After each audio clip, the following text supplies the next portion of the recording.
बिस्मिल्लाहिर्रहमानिर्रहीम। आज हमारा फ़िज़िक्स का 9th लेक्चर है, जिसमें हमने डिस्कस करना है पोजीशन, डिस्टेंस और डिस्प्लेसमेंट को।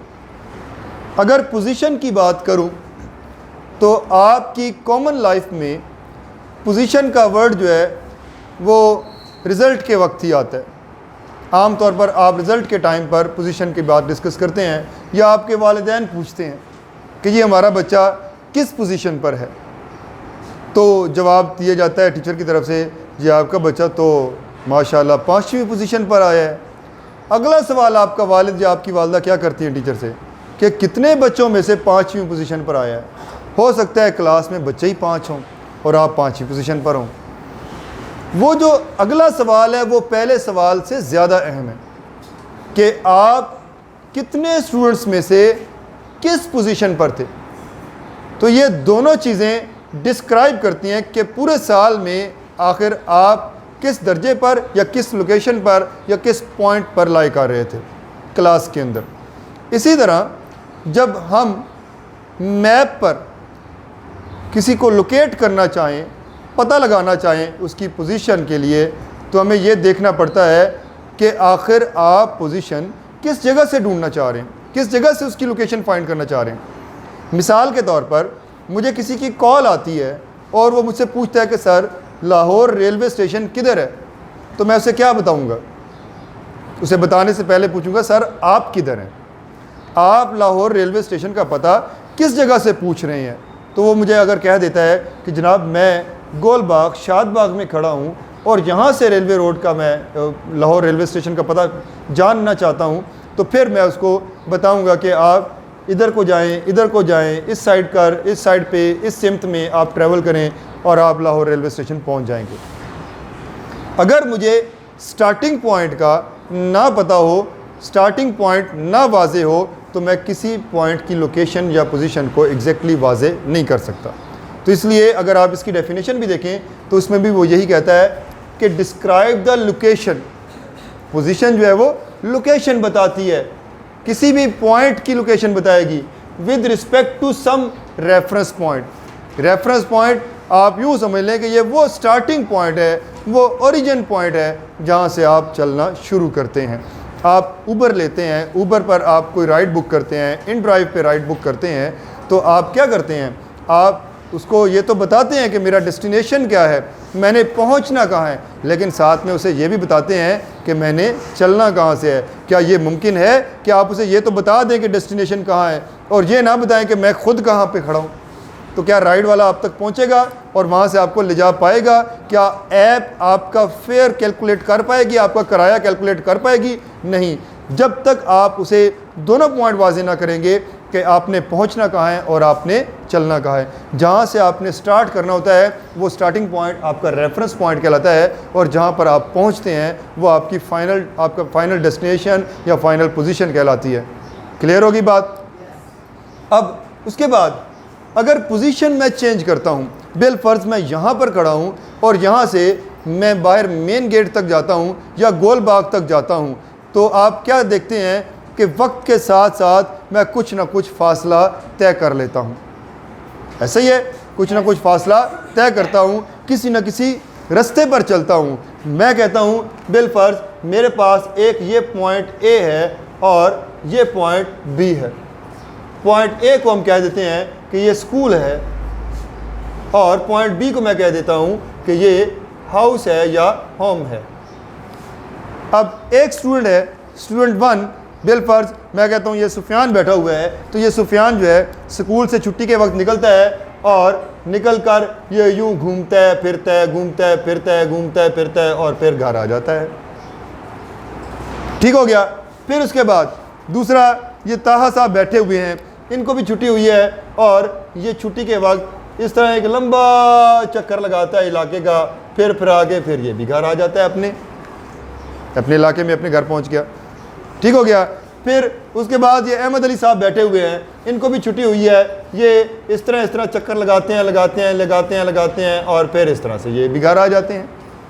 उसके बाद ये शारिफ साहब बैठे हुए हैं, किधर हैं? ये बैठा हुआ है, इसको पापा ने कहा हुआ बेटा तुमने सीधा घर आना है स्कूल के बाद। ये स्कूल से निकलता है और सीधा घर आ जाता है। ठीक हो गया। अब मुझे बताएं स्कूल से घर आने के लिए कितने रास्ते इस्तेमाल हुए? चार रास्ते इस्तेमाल हुए। क्या चारों एक जैसे थे? एक जैसे नहीं थे, लेकिन चारों का स्टार्टिंग पॉइंट और एंडिंग पॉइंट एक था। ठीक है ना, चारों का स्टार्टिंग पॉइंट और एंडिंग पॉइंट एक था।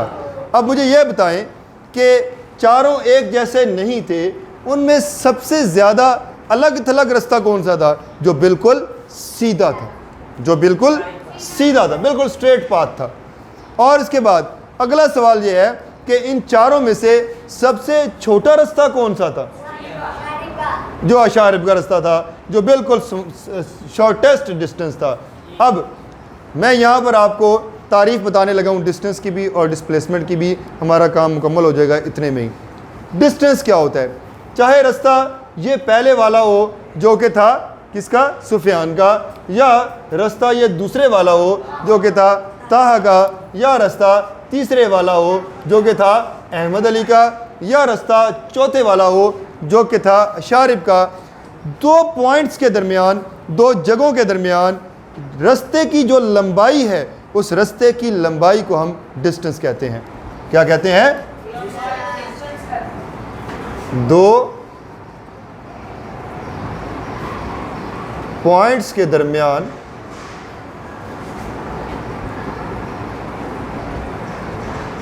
रास्ते की लंबाई क्या कहलाती है? डिस्टेंस, जिसे आप उर्दू में फासला बोलते हैं।